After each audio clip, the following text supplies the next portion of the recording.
Hello ಗೆಳೆಯರೆ, ತಮ್ಮೆಲ್ಲರಿಗೂ ಗುರುದೀಕ್ಷಾ S ಪ್ರಸ್ತುತಪಡಿಸುವ ನ್ಯೂಸ್ ಪಾರ್ಟ್ ಅನಾಲಿಸಿಸ್ ಕಾರ್ಯಕ್ರಮಕ್ಕೆ ಸ್ವಾಗತ.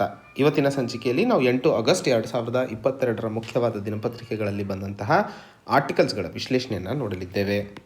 ಇದರ ಮೊದಲನೇ article, tapping technology to check minor mineral plunder. ಈ ಆರ್ಟಿಕಲಲ್ಲಿ ಚರ್ಚೆ ಮಾಡ್ತಿರುವಂತಹ ವಿಷಯ ಮುಖ್ಯವಾಗಿ ಸಣ್ಣ ಖನಿಜಗಳ ಏನು ಕಳ್ಳತನವಾಗ್ತಿದೆಯೋ ಅದನ್ನು ತಡೆ ಹಿಡಿಯೋದಕ್ಕೆ ತಂತ್ರಜ್ಞಾನವನ್ನು ಬಳಸುವ ಅವಶ್ಯಕತೆ ಇದೆ ಅನ್ನುವಂತಹ ವಿಷಯಕ್ಕೆ ಸಂಬಂಧಿಸಿದಂತಹ ಚರ್ಚೆ ಲೇಖಕರು ಇಲ್ಲಿ ಮಾಡ್ತಾ ಇರುವಂಥದ್ದು. ಈ ಒಂದು ಆರ್ಟಿಕಲ್ನ ವಿಶ್ಲೇಷಣೆ ನಮಗೆ UPSC ಜನರಲ್ ಸ್ಟಡೀಸ್ ಪೇಪರ್ 3 ಎನ್ವೈರ್ಮೆಂಟಿಗೆ ಸಂಬಂಧಿಸಿದಂತೆ ಬಹುಮುಖ್ಯವಾಗಿ ಅನುಕೂಲವಾಗುತ್ತದೆ. ಯಾಕೆಂದರೆ ಸಣ್ಣ ಖನಿಜಗಳ ಏನು ಕ್ರೈಸಿಸ್ ಅಥವಾ ಕಳ್ಳತನ ನಡೀತಿದೆಯೋ ಇದರಿಂದಾಗಿ ಆಗುವಂತಹ ಹೆಚ್ಚಿನ ದುಷ್ಪರಿಣಾಮ ವಾತಾವರಣದ ಮೇಲೆ ಇರುವಂಥದ್ದು. ಆ ಒಂದು ನಿಟ್ಟಿನಲ್ಲಿ ವಾತಾವರಣ ಸಂರಕ್ಷಣೆಗೆ ಸಂಬಂಧಿಸಿದಂತೆ ಸಣ್ಣ ಖನಿಜಗಳ ಕಳ್ಳತನವನ್ನು ನಿಲ್ಲಿಸುವ ಅವಶ್ಯಕತೆ ಇದೆ ಅನ್ನುವಂಥದ್ದನ್ನು ಮೊದಲನೇ ಹಂತದಲ್ಲಿ ಅರ್ಥೈಸಿಕೊಳ್ಳಬೇಕು. ಯಾವುದೇ ಹಂತದಲ್ಲಿ ಯಾವುದೇ ರಾಷ್ಟ್ರ ಬೆಳವಣಿಗೆ ಅಥವಾ ಡೆವಲಪ್ಮೆಂಟನ್ನು ಕಾಣುವಂತಹ ಸಂದರ್ಭದಲ್ಲಿ ಅದರ ಜೊತೆಯಲ್ಲಿ ಇನ್ಫ್ರಾಸ್ಟ್ರಕ್ಚರ್ ಬೆಳವಣಿಗೆಯು ಬಹುದೊಡ್ಡವಾಗಿ ಬೆಳೀತಾ ಹೋಗುತ್ತೆ. ಆ ಇನ್ಫ್ರಾಸ್ಟ್ರಕ್ಚರ್ ಬೆಳವಣಿಗೆ ಆಗಬೇಕು ಅಂತಂದರೆ ಮಣ್ಣು ಮತ್ತು ಜಲ್ಲಿಕಲ್ಲುಗಳ ಅವಶ್ಯಕತೆಯು ಬಹಳ ಜಾಸ್ತಿ ಆಗ್ತಾ ಹೋಗುವಂಥದ್ದು.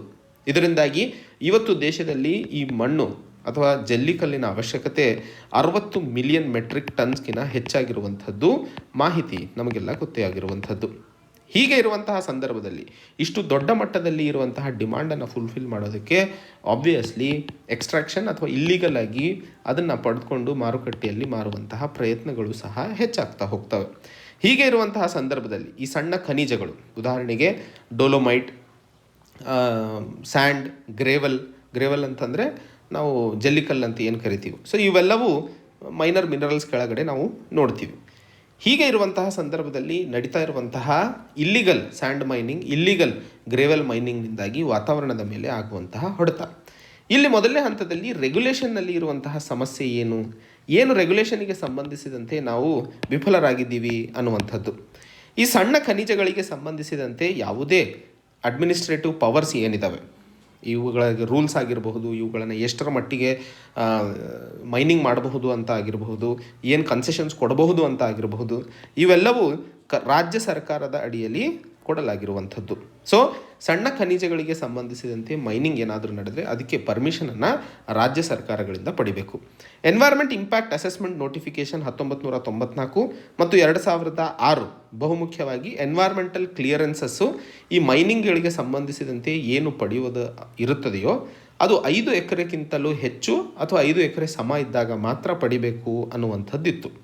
ಸೊ 1994 ಮತ್ತು 2006ರ ಎನ್ವೈರ್ಮೆಂಟಲ್ ಇಂಪ್ಯಾಕ್ಟ್ ಅಸೆಸ್ಮೆಂಟ್ ನೋಟಿಫಿಕೇಷನ್ ಪ್ರಕಾರ ಎನ್ವೈರ್ಮೆಂಟಲ್ ಕ್ಲಿಯರೆನ್ಸ್ 5 ಎಕರೆ ಮೇಲೆ ಏನಾದರೂ ಭೂಮಿಯಲ್ಲಿ ಮೈನಿಂಗ್ ಮಾಡಿದರೆ ಮಾತ್ರ ಪರ್ಮಿಷನ್ ಅಥವಾ ಸರ್ಟಿಫಿಕೇಟ್ ಬೇಕಿತ್ತು.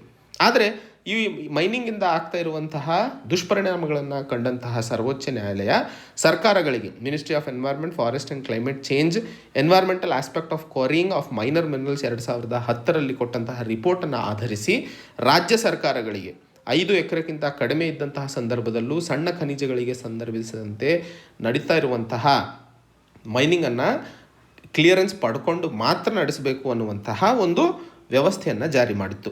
ಆ ವಿಷಯಕ್ಕೆ ಸಂಬಂಧಿಸಿದಂತೆ 2016ರಲ್ಲಿ ರಾಜ್ಯ ಸರ್ಕಾರಗಳು ಈ ಒಂದು ಕ್ಲಿಯರೆನ್ಸನ್ನು ಮ್ಯಾಂಡಟರಿಯಾಗಿ 5 ಎಕರೆ ಕಡಿಮೆ ಇದ್ದರೂ ಸಹ ಪಡಿಬೇಕು ಅನ್ನುವಂತಹ ವ್ಯವಸ್ಥೆಯನ್ನು ಮಾಡಿತು.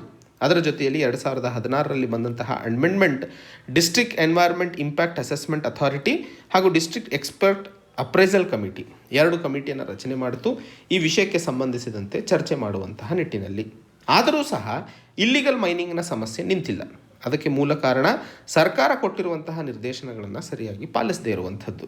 ಉದಾಹರಣೆಗೆ ಆಂಧ್ರ ಪ್ರದೇಶದ ಕೊನಕಿ ಲೈಮ್ಸ್ಟೋನ್ ಕ್ವಾರಿಯಲ್ಲಿ 28.92 ಲಕ್ಷ ಮೆಟ್ರಿಕ್ ಟನ್ಗಳ ಲೈಮ್ಸ್ಟೋನನ್ನು ಇಲ್ಲಿಗಲ್ ಆಗಿ ಕ್ವಾರಿ ಮಾಡಿದ್ದಾರೆ. ಹಾಗಾದರೆ ರಾಜ್ಯ ಸರ್ಕಾರಗಳು ಈ ಎನ್ವೈರ್ಮೆಂಟಲ್ ಇಂಪ್ಯಾಕ್ಟ್ ಅಸೆಸ್ಮೆಂಟ್ ನೋಟಿಫಿಕೇಷನ್ 2016 ಏನಿದೆಯೋ ಇದನ್ನು ಎಷ್ಟು ಜವಾಬ್ದಾರಿಯುತವಾಗಿ ಇಂಪ್ಲಿಮೆಂಟ್ ಮಾಡ್ತಾ ಇದೆ ಅನ್ನುವಂತಹ ದೊಡ್ಡ ಪ್ರಶ್ನೆ ಇಲ್ಲಿ ಉದ್ಭವವಾಗುತ್ತದೆ. ಅದರ ಜೊತೆಯಲ್ಲಿ ಇನ್ನೊಂದು ಬಹುಮುಖ್ಯವಾದಂತಹ point, united nation environment programme 2019ರಲ್ಲಿ ಭಾರತ ಮತ್ತು ಚೈನಾವನ್ನು ಪ್ರಪಂಚದ 2 ಅತಿದೊಡ್ಡ ಇಲ್ಲಿಗಲ್ ಸ್ಯಾಂಡ್ ಮೈನಿಂಗ್ ನಡೆಸ್ತಾ ಇರುವಂತಹ ರಾಷ್ಟ್ರಗಳಲ್ಲಿ ಪಟ್ಟಿ ಮಾಡಿದೆ. ಇದರಿಂದಾಗಿ ವಾತಾವರಣದ ಮೇಲೆ ಆಗ್ತಾ ಇರುವಂತಹ ದುಷ್ಪರಿಣಾಮಗಳ ಬಗ್ಗೆಯೂ ಸಹ ಮಾತಾಡಿರುವಂಥದ್ದು. ಉದಾಹರಣೆಗೆ ಯಮುನಾ ನದಿಯಲ್ಲಿ ಆಗ್ತಾ ಇರುವಂತಹ ಈ ಒಂದು ಇಲ್ಲಿಗಲ್ ಸ್ಯಾಂಡ್ ಮೈನಿಂಗ್ನಿಂದಾಗಿ ಅಲ್ಲಿ ಇರುವಂತಹ ನೀರಿನಲ್ಲಿನ ಜೀವರಾಶಿಗಳು ಹಾಗೂ ಫ್ಲಡ್ ಆಗುವಂಥದ್ದು ಹೆಚ್ಚಾಗ್ತಾ ಇದೆ, ಹಾಗೂ ಬರಗಾಲದ ಸಮಸ್ಯೆಗಳು ಹೆಚ್ಚಾಗ್ತಾ ಇರುವಂಥದ್ದು, ನೀರಿನ ಕ್ವಾಲಿಟಿಯೂ ಸಹ ಕಡಿಮೆ ಆಗಿದೆ. ಯಾಕಂದರೆ ಯು ಪಿಯಲ್ಲಿ ಅತಿ ಹೆಚ್ಚು ಸಣ್ಣ ಖನಿಜಗಳಿಗೆ ಸಂಬಂಧಿಸಿದಂತೆ ಮೈನಿಂಗ್ ಮಾಫಿಯಾ ನಡೀತಾ ಇರುವಂಥದ್ದು. ಇದಲ್ಲದೆ ಗೋದಾವರಿ, ನರ್ಮದಾ, ಮಹಾನದಿ ಬೇಸಿನ್ಗಳಲ್ಲೂ ಸಹ ಈ ಸಮಸ್ಯೆಯನ್ನು ಎದುರಾಗಿದೆ. ನರ್ಮದಾ ಬೇಸಿನಲ್ಲಿ ಅಂತಂದರೆ 1963ರಿಂದ 2015ರವರೆಗೆ 76% ಮಹಸೀರ್ ಅನ್ನುವಂತಹ ಮೀನುಗಳು ಸಂಖ್ಯೆ ಕಡಿಮೆ ಆಗಿರುವಂಥದ್ದು. ಈ ಮಹಸೀರ್ ಮೀನುಗಳಿಗೆ ಸಂಬಂಧಿಸಿದಂತೆ ಒಂದು ಪ್ರಶ್ನೆಯೂ ಸಹ ಕೇಳಿದಾಗಿತ್ತು. ಇದು ಪ್ರಿಲಿಮ್ಸಲ್ಲೂ ಬಂದಿತ್ತು ಇದಕ್ಕೆ, ಯಾಕಂದರೆ ಇದನ್ನು ನಾವು ನೋಡ್ತಾ ಇದ್ದೀವಿ. ಮಹಸೀರ್ ಅನ್ನುವಂಥದ್ದು ಒಂದು ಮೀನಾಗಿರುತ್ತದೆ, ಅದನ್ನು ನಾವು ನರ್ಮದಾ ಬೇಸಿನಲ್ಲಿ ಕಾಣ್ತೀವಿ. ಬಹಳ ಇಂಪಾರ್ಟೆಂಟ್ ಆಗಿರುತ್ತದೆ ಎಕ್ಸಾಮಿನೇಷನ್ಗೆ ಸಂಬಂಧಿಸಿದಂತೆ, ನೆನ್ಪಿಟ್ಕೊಳ್ಳಿ. ಮುಂದಿನ ಹಂತದಲ್ಲಿ ಯು ಪಿಯಲ್ಲಿ ನಡೀತಾ ಇರುವಂತಹ ವ್ಯವಹಾರದಿಂದಾಗಿ, ಇಲ್ಲಿಗಲ್ ಸ್ಯಾಂಡ್ ಮೈನಿಂಗ್ನಿಂದಾಗಿ ರಾಜ್ಯ ಸರ್ಕಾರದ ಆರ್ಥಿಕವಾದಂತಹ ಕ್ಷೇತ್ರದ ಮೇಲೂ ದೊಡ್ಡವಾದ ಹೊಡೆತ ಬೀಳುತ್ತೆ. ಉದಾಹರಣೆಗೆ 700 ಕೋಟಿ ರೂಪಾಯಿಗಳ ಹಣವನ್ನು ಬಿಹಾರ್ ಸರ್ಕಾರ ಕಳ್ಕೊಂಡಿರುವಂಥದ್ದು ಈ ಇಲ್ಲಿಗಲ್ ಮೈನಿಂಗಿಗೆ ಸಂಬಂಧಿಸಿದಂತೆ ಸೆಸ್ ಕಟ್ಟದೇ ಇರುವಂತಹ ಕಾರಣಕ್ಕೆ. ಆ ಒಂದು ವಿಷಯಕ್ಕೆ ಸಂಬಂಧಿಸಿದಂತೆ ಇಲ್ಲಿಗಲ್ ಸ್ಯಾಂಡ್ ಮೈನಿಂಗ್ ಎಲ್ಲ ಕ್ಷೇತ್ರದಲ್ಲೂ, ವಾತಾವರಣ, ಆರ್ಥಿಕವಾದಂಥದ್ದು ಮತ್ತು ಸಾಮಾಜಿಕ ಕ್ಷೇತ್ರದ ಮೇಲೂ ಬಹುದೊಡ್ಡವಾದಂತಹ ಹೊಡೆತವನ್ನು ಹೊಡಿತಾ ಇರುವಂಥದ್ದು. ಆ ಒಂದು ನಿಟ್ಟಿನಲ್ಲಿ ಈ ವಿಷಯಕ್ಕೆ ಸಂಬಂಧಿಸಿದಂತೆ ತಂತ್ರಜ್ಞಾನವನ್ನು ಹೇಗೆ ಬಳಸೋದ್ರಿಂದ ಇಲ್ಲಿಗಲ್ ಸ್ಯಾಂಡ್ ಮೈನಿಂಗನ್ನು ತಡೆ ಹಿಡಿಯಲು ಸಾಧ್ಯವಾಗುತ್ತದೆ. ಅದಕ್ಕೆ ಸ್ಯಾಟಲೈಟ್ ಇಮೇಜಿನರಿ ಸಿಸ್ಟಮನ್ನು ಬಳಸುವಂಥದ್ದು ಮೊದಲನೇದು. ಡ್ರೋನ್ಸ್ ಹಾಗೂ ಇಂಟರ್ನೆಟ್ ಆಫ್ ಥಿಂಗ್ಸ್ ಮತ್ತು ಬ್ಲಾಕ್ ಚೈನ್ ಟೆಕ್ನಾಲಜಿಯನ್ನು ಬಳಸಿ ಈ ಒಂದು ಇಲ್ಲಿಗಲ್ ಸ್ಯಾಂಡ್ ಮೈನಿಂಗ್ ಅಥವಾ ಏನು ಮೈನಿಂಗ್ ನಡೀತಾ ಇದ್ದಾವೆ ಅವುಗಳನ್ನು ನಿಗಾ ವಹಿಸೋದ್ರಿಂದ ಆಟೋಮೆಟಿಕಲಿ ಅಕೌಂಟಬಿಲಿಟಿ ಮತ್ತು ಭಯ ಹೆಚ್ಚಾಗುತ್ತೆ. ಆ ಕಾರಣಕ್ಕೆ ನಾವು ಇಲ್ಲಿಗಲ್ ಸ್ಯಾಂಡ್ ಮೈನಿಂಗನ್ನು ತಡೆ ಹಿಡಿಯೋದಕ್ಕೆ ಸಾಧ್ಯವಾಗುತ್ತದೆ ಅನ್ನುವಂತಹ ಮಾತನ್ನು ಬಹುಮುಖ್ಯವಾಗಿ ಈ ಒಂದು ಆರ್ಟಿಕಲಲ್ಲಿ ಹೇಳಲು ಪ್ರಯತ್ನಿಸ್ತಿರುವಂಥದ್ದು. ಮುಂದಿನ article, PM lauds states for cooperative federalism in fighting COVID-19.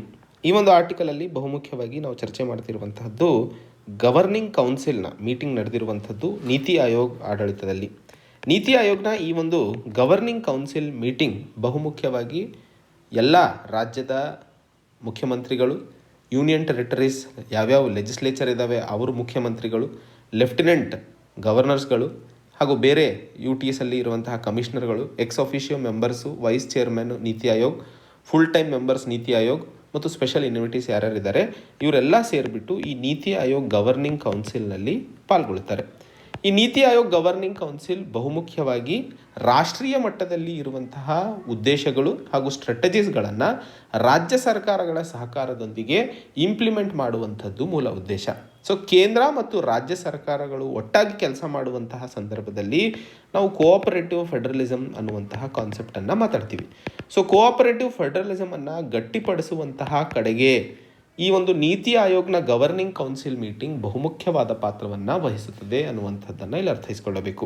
ಇಲ್ಲಿ ಮಾತಾಡ್ತಿರುವಂತಹ ವಿಷಯ ನಮಗೆ ಮುಖ್ಯವಾಗಿ UPSC ಜನರಲ್ ಸ್ಟಡೀಸ್ ಪೇಪರ್ 2 ಪಾಲಿಟಿಗೆ ಸಂಬಂಧಿಸಿದಂತೆ ಬಹುಮುಖ್ಯವಾಗಿ ಅನುಕೂಲವಾಗುವಂತಹ ಮಾಹಿತಿಯನ್ನು ಇಲ್ಲಿ ತಿಳಿಸ್ಕೊಡುವಂಥದ್ದು. ಸೊ ಆ ಒಂದು ನಿಟ್ಟಿನಲ್ಲಿ ಈ ಒಂದು ಮೀಟಿಂಗ್ ನಡೀತಾ ಇದ್ದಂತಹ ಸಂದರ್ಭದಲ್ಲಿ ಸುಮಾರು 23 ರಾಜ್ಯಗಳು ಪಾಲ್ಗೊಂಡಿದ್ದು, ರಾಜ್ಯಗಳ ಮುಖ್ಯಮಂತ್ರಿಗಳು ಮತ್ತು ಯೂನಿಯನ್ ಟೆರಿಟರಿ ಎಲ್ಲೆಲ್ಲಿ ಲೆಜಿಸ್ಲೇಚರ್ಗಳಿದ್ದಾವೋ ಅಲ್ಲಿನ ಮುಖ್ಯಮಂತ್ರಿಗಳಲ್ಲದೆ ತೆಲಂಗಾಣ ಚೀಫ್ ಮಿನಿಸ್ಟರ್ ಚಂದ್ರಶೇಖರ್ ರಾವ್ ಅವರು ಪಾಲ್ಗೊಂಡಿಲ್ಲ. ಅವರು ಬಹುಮುಖ್ಯವಾಗಿ ಕೇಂದ್ರ ಸರ್ಕಾರ ತೋರಿಸ್ತಾ ಇರುವಂತಹ ತಾರತಮ್ಯದ ವಿರುದ್ಧ ತಮ್ಮ ಒಂದು ವಿರೋಧವನ್ನು ವ್ಯಕ್ತಪಡಿಸ್ತಾ ಇರುವಂತಹ ಸಂದರ್ಭದಲ್ಲಿ ಪಾಲ್ಗೊಳ್ಳೋದಿಲ್ಲ ಅನ್ನುವಂತಹ ಮಾತನ್ನು ಹೇಳಿರುವಂಥದ್ದು.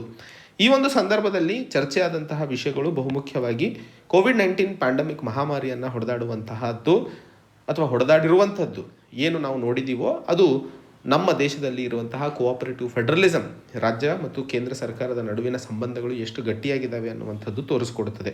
ಎಲ್ಲರೂ ಒಂದಾಗಿ ಕೆಲಸ ಮಾಡೋದ್ರಿಂದಲೇ ನಾವು ಅದನ್ನು ಹಿಂದೆ ಹಾಕಲು ಸಫಲರಾಗಿದ್ದೀವಿ ಅನ್ನುವಂಥದ್ದು. ಎರಡನೇ ಹಂತದಲ್ಲಿ ಮುಂಬರುವಂತಹ ದಿನಗಳಲ್ಲಿ crop diversification, pulses, oil seeds ಮತ್ತು ಅಗ್ರಿ ಕಾಮೊಡಿಟೀಸಿಗೆ ಸಂಬಂಧಿಸಿದಂತೆ ನಾವು ಸೆಲ್ಫ್ ಸಫಿಷಿಯೆಂಟ್ ಆಗುವಂತಹ ಕಡೆಗೆ ಕೆಲಸ ಮಾಡುವ ಅವಶ್ಯಕತೆ ಇದೆ ಅನ್ನುವಂಥದ್ದು. ಇದಲ್ಲದೆ ನ್ಯಾಷನಲ್ ಎಜುಕೇಷನ್ ಪಾಲಿಸಿಯನ್ನು ಪೂರಕವಾಗಿ ಇಂಪ್ಲಿಮೆಂಟ್ ಮಾಡುವಂಥದ್ದು ಹಾಗೂ ಕೃಷಿ ಕ್ಷೇತ್ರದಲ್ಲಿ ಹೊಸ ತಂತ್ರಜ್ಞಾನಗಳನ್ನು ತರುವಂಥದ್ದು ಮತ್ತು ಕೃಷಿ ಕ್ಷೇತ್ರದಲ್ಲಿ ಕೆಲಸ ಮಾಡುವಂತಹ ರೈತರ ಆದಾಯವನ್ನು ಹೆಚ್ಚಿಸುವಂತಹ ಕಡೆಗೆ ಎಲ್ಲರೂ ಒಟ್ಟಾಗಿ ಕೆಲಸ ಮಾಡುವ ಅವಶ್ಯಕತೆ ಇದೆ ಅನ್ನುವಂತಹ ಮಾತನ್ನು ಹೇಳಲಾಗಿರುವಂಥದ್ದು. ಹಾಗೆ 2023ರಲ್ಲಿ ಭಾರತ G20 ನಾಯಕತ್ವವನ್ನು ಕೈಗೊಳ್ತಾ ಇರುವಂತಹ ಸಂದರ್ಭದಲ್ಲಿ ರಾಜ್ಯ ಸರ್ಕಾರಗಳು ಈ ಒಂದು ಅವಕಾಶವನ್ನು ಎಲ್ಲ ಅಂತಾರಾಷ್ಟ್ರೀಯ ಮಟ್ಟದಲ್ಲಿ ರಾಷ್ಟ್ರಗಳ ನಡುವಿನ ಸಂಬಂಧಗಳನ್ನು ಹೆಚ್ಚಿಸುವಂತಹ ಕಡೆಗೆ ಅವಕಾಶಗಳನ್ನು ಹೆಚ್ಚಿಸುವಂಥದ್ದು ಪ್ರಯತ್ನ ನಡೆಸಬೇಕು ಅನ್ನುವಂತಹ ಮಾತನ್ನು ಸಹ ಇಲ್ಲಿ ಹೇಳಲಾಗಿರುವಂಥದ್ದು. ಸೊ ನೀತಿ ಆಯೋಗ್ ಗವರ್ನಿಂಗ್ ಕೌನ್ಸಿಲ್ನ ಉದ್ದೇಶ ಹಾಗೂ ಅದರಿಂದ ದೇಶದಲ್ಲಿ ನಡೀತಾ ಇರುವಂತಹ ಲಾಭಗಳಿಗೆ ಸಂಬಂಧಿಸಿದಂತೆ ಈ ಒಂದು ವಿಷಯವನ್ನು ಚರ್ಚೆ ಮಾಡಬೇಕಾಗಿರುವಂಥದ್ದು.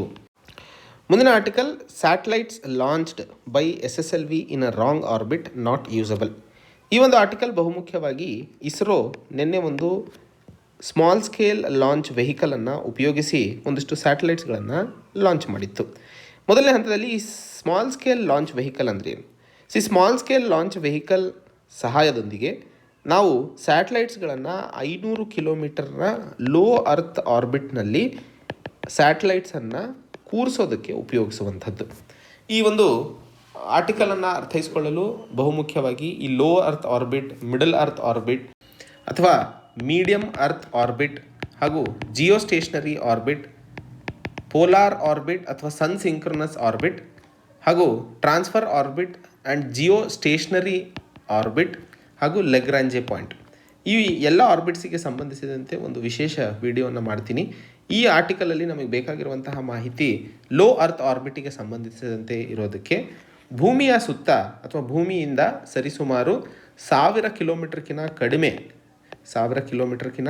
ಕಡಿಮೆ ಡಿಸ್ಟೆನ್ಸ್ನಲ್ಲಿ ನಾವು ಏನಾದರೂ ಸ್ಯಾಟಲೈಟನ್ನು ಕೂರಿಸಿದಂತಹ ಸಂದರ್ಭದಲ್ಲಿ ಅಥವಾ ಪ್ಲೇಸ್ ಮಾಡಿದಂತಹ ಸಂದರ್ಭದಲ್ಲಿ ಅವುಗಳನ್ನು ನಾವು ಲೋ ಅರ್ತ್ ಆರ್ಬಿಟ್ ಅಂತ ಕರಿತೀವಿ. ಸೊ ಅತಿ ಕಡಿಮೆ ಅಂದರೆ 160 ಕಿಲೋಮೀಟರಿಂದ 1000 ಕಿಲೋಮೀಟರ್ ನಡುವೆ ಮಾಡುವಂತಹ ಸ್ಯಾಟಲೈಟ್ಸ್ಗಳ ಪ್ಲೇಸ್ಮೆಂಟನ್ನು ಲೋ ಅರ್ತ್ ಆರ್ಬಿಟ್ಸಲ್ಲಿ ಮಾಡ್ತೀವಿ ಅಂತ ಹೇಳ್ತೀವಿ. ನಮಗೆಲ್ಲ ಅನಿಸ್ಬೋದು ಇದೇನು ಭಾಳ ಕಡಿಮೆ ಆಯ್ತಲ್ಲ ಅಂತ. ನಮ್ಮ ಏರೋಪ್ಲೇನ್ಗಳು ಬರೀ 14 ಕಿಲೋಮೀಟರ್ ಮೇಲ್ಗಡೆ ಹಾರಾಟ ಮಾಡ್ತವೆ. ಅಂದರೆ ಅಲ್ಲಿಂದ 10 ಪಟ್ಟು ಮೇಲೆ ಈ ಆರ್ಬಿಟ್ಸ್ಗಳನ್ನು ಅಥವಾ ಸ್ಯಾಟಲೈಟ್ಸ್ಗಳನ್ನು ಕೂರಿಸುವಂತಹ ವ್ಯವಸ್ಥೆ ಈ ಒಂದು ಲೋ ಅರ್ತ್ ಆರ್ಬಿಟ್ನಲ್ಲಿ ನಾವು ಕಾಣುವಂಥದ್ದು. ಸೊ ಈ ಲೋ ಅರ್ತ್ ಆರ್ಬಿಟ್ನಲ್ಲಿ ನಾವು ಬಹುಮುಖ್ಯವಾಗಿ ಭಾರತೀಯ ಜೆಂಡವನ್ನು ಹಾರಿಸುವಂತಹ ಪ್ರಯತ್ನವನ್ನು ನಡೆಸ್ತಾ ಇದ್ವಿ. ಅದು ಬೇರೆ ಎಲಿಪ್ಟಿಕಲ್ ಆರ್ಬಿಟ್ ಅಥವಾ ಸರ್ಕ್ಯುಲರ್ ಆರ್ಬಿಟಲ್ಲಿ ಕೂರ್ಕೋಬೇಕಾಗಿರುವಂಥದ್ದು ಹೋಗಿ ಎಲಿಪ್ಟಿಕಲ್ ಆರ್ಬಿಟಲ್ಲಿ ಕೂತಿರುವಂತಹ ಕಾರಣಕ್ಕೆ ನಾವು ಅದರ ಲಾಭವನ್ನು ಪಡ್ಕೊಳ್ಳಲು ಸಾಧ್ಯವಾಗೋದಿಲ್ಲ ಅನ್ನುವಂತಹ ಮಾತನ್ನು ಹೇಳಿರುವಂಥದ್ದು. ಇದಲ್ಲದೆ ಇದರ ಜೊತೆಯಲ್ಲಿ ಅರ್ತ್ ಅಬ್ಸರ್ವೇಷನ್ ಸ್ಯಾಟಲೈಟ್ 02 ಹಾಗೂ ಆಜಾದಿ ಸ್ಯಾಟ್ ಅನ್ನುವಂತಹ 2 ಸ್ಯಾಟಲೈಟ್ಸ್ಗಳನ್ನು ಸಹ ಹಾರಿಸಲಾಗಿತ್ತು. ಅರ್ತ್ ಅಬ್ಸರ್ವೇಷನ್ ಸ್ಯಾಟಲೈಟ್ ಬಹುಮುಖ್ಯವಾಗಿ ರಿಮೋಟ್ ಸೆನ್ಸಿಂಗ್ಗೆ ಸಂಬಂಧಿಸಿದಂತೆ ಉಪಯೋಗಿಸಲಾಗುತ್ತದೆ. ಭೂಮಿಯಿಂದ ಅಥವಾ ಬಾಹ್ಯಾಕಾಶದಿಂದ ಭೂಮಿಯನ್ನು ಅಬ್ಸರ್ವ್ ಮಾಡುವಂತಹ ವ್ಯವಸ್ಥೆಯನ್ನು ಈ ಅರ್ತ್ ಅಬ್ಸರ್ವೇಷನ್ ಸ್ಯಾಟಲೈಟ್, ಅದರ ಹೆಸರೇ ಇದೆ, ಅಬ್ಸರ್ವ್ ಮಾಡೋದಕ್ಕೆ ಉಪಯೋಗಿಸುವಂತಹ ಒಂದು ಸ್ಯಾಟಲೈಟ್ ಆಗಿತ್ತು. ಹಾಗೂ ಆಜಾದಿ ಸ್ಯಾಟ್ ಅನ್ನುವಂಥದ್ದು ATU ಕ್ಯೂಬ್ ಸ್ಯಾಟ್, ಇದೊಂದು 8 kg ಸ್ಯಾಟಲೈಟ್ ಆಗಿತ್ತು. ಬಹುಮುಖ್ಯವಾಗಿ ಒಂದಿಷ್ಟು ಗ್ರಾಮೀಣ ಪ್ರದೇಶದ ವಿದ್ಯಾರ್ಥಿಗಳು, ಅದು ಹೆಣ್ಮಕ್ಕಳು, ಈ ಒಂದು ಪೇಲೋಡ್ಸನ್ನು ತಯಾರಿ ಮಾಡುವಂತಹ ತಮ್ಮ ಕೊಡುಗೆಯನ್ನು ಕೊಟ್ಟಿದ್ದರು. ಆ ಒಂದು ಸ್ಪೇಸ್ ಕಿಡ್ಸ್ ಇಂಡಿಯಾ ಅನ್ನುವಂತಹ ಕಾರ್ಯಕ್ರಮದ ಅಡಿಯಲ್ಲಿ ಈ ಒಂದು ಆಜಾದಿ ಸ್ಯಾಟ್ ಅನ್ನುವಂತಹ ಸ್ಯಾಟಲೈಟನ್ನು ಸಹ ಜಾರಿಗೆ ತರಲಾಗಿತ್ತು. ಇವೆಲ್ಲವೂ ಫೇಲ್ ಆಗಿರುವಂತಹ ನಿಟ್ಟಿನಲ್ಲಿ ಆ ವಿಷಯಕ್ಕೆ ಸಂಬಂಧಿಸಿದಂತೆ ಇಸ್ರೋ ಮಾಹಿತಿಯನ್ನು ಕೊಡಲಿದೆ. ಇಲ್ಲಿ ಬಹುಮುಖ್ಯವಾಗಿ ಅರ್ಥೈಸಿಕೊಳ್ಳಬೇಕಾಗಿರುವಂತಹ ವಿಷಯ ಅಥವಾ ಅರ್ಥೈಸಿಕೊಂಡಿರುವಂತಹ ವಿಷಯ ನಮಗೆ UPSC general studies paper 3 science and ಟೆಕ್ನಾಲಜಿಗೆ ಸಂಬಂಧಿಸಿದಂತೆ ಬಹುಮುಖ್ಯಕರವಾದಂತಹ ಮಾಹಿತಿಯನ್ನು ಕೊಡುತ್ತದೆ ಅನ್ನುವಂಥದ್ದನ್ನು ಅರ್ಥೈಸಿಕೊಳ್ಳಬೇಕಾಗಿರುವಂಥದ್ದು. ಮುಂದಿನ article, centre mum on availability requirement of key leprosy drug. ಈ ಒಂದು ಆರ್ಟಿಕಲ್ ಬಹುಮುಖ್ಯವಾಗಿ ಲೆಪ್ರಸಿ ರೋಗಕ್ಕೆ ಸಂಬಂಧಿಸಿದಂತೆ ಕೇಂದ್ರ ಸರ್ಕಾರ ಏನು ಡ್ರಗ್ ಇದೆಯೋ ಅಥವಾ ಔಷಧಿ ಇದೆಯೋ ಅದರ ಒಂದು ಕೊರತೆ ಇದ್ದಂತಹ ಸಂದರ್ಭದಲ್ಲಿ ಯಾವುದೇ ನಿರ್ಣಯ ಅಥವಾ ಕ್ರಮವನ್ನು ಕೈಗೊಳ್ಳದೇ ಇರುವಂತಹ ಸಂದರ್ಭದಲ್ಲಿ ಈ ಒಂದು ಆರ್ಟಿಕಲನ್ನು ನೋಡ್ತಾ ಇರುವಂಥದ್ದು. ಈ ಒಂದು ಆರ್ಟಿಕಲ್ ಬಹುಮುಖ್ಯವಾಗಿ UPSC general studies paper 3 science and ಟೆಕ್ನಾಲಜಿಗೆ ಸಂಬಂಧಿಸಿದಂತೆ ಬಹುಮುಖ್ಯಕರವಾದಂತಹ ಆರ್ಟಿಕಲ್ ಆಗಿರ್ತದೆ. ಮೊದಲನೇ ಹಂತದಲ್ಲಿ ಲೆಪ್ರಸಿ ಬಗ್ಗೆ ಅರ್ಥ ಮಾಡ್ಕೊಳ್ಳೋಣ. ಲೆಪ್ರಸಿ ರೋಗ ಆಗುವಂಥದ್ದು ಮೈಕೋಬ್ಯಾಕ್ಟೀರಿಯಂ ಲೆಪ್ರೆ ಅನ್ನುವಂಥದ್ದು. ಸೊ ಮೈಕೋಬ್ಯಾಕ್ಟೀರಿಯಂ ಲೆಪ್ರೆ ಅನ್ನುವಂತಹ ಒಂದು ಬ್ಯಾಕ್ಟೀರಿಯಾಯಿಂದ ಈ ಒಂದು ರೋಗ ಲೆಪ್ರಸಿ ಅನ್ನುವಂಥದ್ದು ನಾವು ಕಾಣ್ತೀವಿ. ಇದು ಬಹುಮುಖ್ಯವಾಗಿ ಸ್ಕಿನ್, ಕಣ್ಣು ಹಾಗೂ ಮೂಗು ಅನ್ನು ಎಫೆಕ್ಟ್ ಮಾಡುವಂಥದ್ದಾಗಿರುತ್ತದೆ. ಈ ಲೆಪ್ರಸಿಯಿಂದಾಗಿ ಏನು ಸಿಂಪ್ಟಮ್ಸ್ ಕಾಣ್ತೀವಿ ಅಂತಂದರೆ ಸ್ಕಿನ್ ಮೇಲೆ ಅಥವಾ ನಮ್ಮ ಚರ್ಮದ ಮೇಲೆ ಲೈಟ್ ಕಲರ್ಡ್ ಅಥವಾ ಕೆಂಪು ಕಲರ್ನ ಪ್ಯಾಚಸ್ಗಳನ್ನು ಕಾಣ್ತೀವಿ, ಅಥವಾ ಕೆರ್ಕೊಳ್ಳುವಂಥದ್ದು, ಕಾಲು ಮತ್ತು ಕೈಗಳು ವೀಕ್ ಆಗ್ತಾ ಹೋಗುವಂಥದ್ದು. ಈ ಒಂದು ಲೆಪ್ರಸಿಯನ್ನು ಬಹುಮುಖ್ಯವಾಗಿ ಟ್ರೀಟ್ ಮಾಡುವಂಥದ್ದು 6 ರಿಂದ 12 ತಿಂಗಳ ಮಲ್ಟಿ ಡ್ರಗ್ ಥೆರಪಿಯನ್ನು ತಗೋಬೇಕಾಗಿರುತ್ತದೆ. ಸೊ ಮಲ್ಟಿ ಡ್ರಗ್ ಥೆರಪಿಯಲ್ಲಿ 3 ಮೆಡಿಸಿನ್ಸ್ಗಳು ಇದ್ದಾವೆ. ಮೊದಲನೇದು ಕ್ಲೋಫಾಜಿಮಿನ್ ಅನ್ನುವಂಥದ್ದು, ಕ್ಲೋಫಾಜಿಮಿನ್, ಹಾಗೂ ಇನ್ನು ಉಳಿದಂತಹ 2 ಡ್ರಗ್ಸ್ಗಳು ರಿಫಾಪಿಸಿನ್ ಮತ್ತು ಡ್ಯಾಪ್ಸೋನ್ ಅನ್ನುವಂಥದ್ದು. ಅದು ಉಪಯೋಗ ಇಲ್ಲ, ಇಷ್ಟು ಮೆಡಿಸಿನ್ಸ್ ಬಗ್ಗೆ ಏನು ತಿಳ್ಕೊಬೇಡಿ. ಈ 3 ವ್ಯಾಕ್ಸಿನ್ಸ್ಗಳು ಅಥವಾ ಡ್ರಗ್ಸ್ಗಳು ಈ ಒಂದು ಲೆಪ್ರಸಿಯನ್ನು ಟ್ರೀಟ್ ಮಾಡಲು ಬೇಕಾಗಿರ್ತವೆ. ನ್ಯಾಷನಲ್ ಲೆಪ್ರಸಿ ಎರಾಡಿಕೇಷನ್ ಪ್ರೋಗ್ರಾಮ್ನ ಅಡಿಯಲ್ಲಿ ಸರ್ಕಾರ ಎಲ್ಲ ಪೇಷಂಟ್ಸ್ಗಳಿಗೆ ಈ 3 ಡ್ರಗ್ಸ್ಗಳನ್ನು 12 ತಿಂಗಳ ಕಾಲ ಸಪ್ಲೈ ಮಾಡ್ತಾ ಇತ್ತು. ಈಗ ಕೆಲವು ತಿಂಗಳಿಂದ ಈ ಒಂದು ಕ್ಲೋಫಾಜಿಮಿನ್ ಅನ್ನುವಂತಹ ಡ್ರಗ್ಸು ಶಾರ್ಟೇಜ್ ಇರುವಂತಹ ಸಂದರ್ಭದಲ್ಲಿ ಕೇಂದ್ರ ಸರ್ಕಾರ ಯಾವುದೇ ಕ್ರಮ ಕೈಗೊಳ್ಳದೇ ಇರುವಂತಹ ಸಂದರ್ಭದಲ್ಲಿ ಈ ಆರ್ಟಿಕಲನ್ನು ನೋಡ್ತಾ ಇರುವಂಥದ್ದು. ವರ್ಲ್ಡ್ ಹೆಲ್ತ್ ಆರ್ಗನೈಸೇಷನ್ನ ಪ್ರಕಾರ ಇವತ್ತೂ ಸಹ ಭಾರತದಲ್ಲಿ ಲೆಪ್ರಸಿ ರೇಟ್ಸ್ ಪೇಷಂಟ್ಸ್ಗಳು ಸುಮಾರು 66% ಲೆಪ್ರಸಿ ರೋಗಗ್ರಸ್ತ ಪೇಷಂಟ್ಸ್ಗಳು ಇಡೀ ಪ್ರಪಂಚದಲ್ಲಿ ನೋಡಿದಾಗ 66% ಭಾರತದಲ್ಲಿ ಇದ್ದಾರೆ. ಹಾಗೆ ನೋಡಿದಂತಹ ಸಂದರ್ಭದಲ್ಲಿ ಭಾರತದಲ್ಲಿ ಈ ಲೆಪ್ರಸಿಗೆ ಸಂಬಂಧಿಸಿದಂತೆ ಹೊಡೆದಾಡುವಂಥದ್ದು ಇನ್ನೂ ಹಾದಿ ಬಹಳ ದೊಡ್ಡದಾಗಿರುತ್ತದೆ. ಹೀಗೆ ಡ್ರಗ್ಸ್ಗಳು ಸಿಗದೇ ಇದ್ದಂತಹ ಸಂದರ್ಭದಲ್ಲಿ ಮುಂದಿನ ದಿನಗಳಲ್ಲಿ ಬಹಳ ದೊಡ್ಡ ಮಟ್ಟದಲ್ಲಿ ಸಮಸ್ಯೆ ಎದುರಿಸಬೇಕಾಗುತ್ತದೆ ಅನ್ನುವಂತಹ ಎಚ್ಚರಿಕೆಯನ್ನು ಸಹ ಇಲ್ಲಿ ಕೊಡಲು ಪ್ರಯತ್ನಿಸ್ತಿರುವಂಥದ್ದು. ಸೊ ಆ ಒಂದು ನಿಟ್ಟಿನಲ್ಲಿ ಲೆಪ್ರಸಿಗೆ ಸಂಬಂಧಿಸಿದಂತಹ ಮಾಹಿತಿಯನ್ನು ಇಲ್ಲಿ ತಿಳ್ಕೊಬೇಕಾಗಿರುವಂಥದ್ದು. ಇದು ಇವತ್ತಿನ ಸುದ್ದಿ ವಿಶ್ಲೇಷಣೆಗಳೇ. ಮತ್ತೆ ಹೊಸ ಸಂಚಿಕೆಯಲ್ಲಿ ಹೊಸ ವಿಷಯಗಳನ್ನು ಚರ್ಚೆ ಮಾಡೋಣ ಅಂತ ಹೇಳುತ್ತಾ ಈ ಒಂದು ಸಂಚಿಕೆಯನ್ನು ಇಲ್ಲಿಗೆ ಮುಗಿಸ್ತೇನೆ. ಜೈ ಹಿಂದ್, ಜೈ ಕರ್ನಾಟಕ.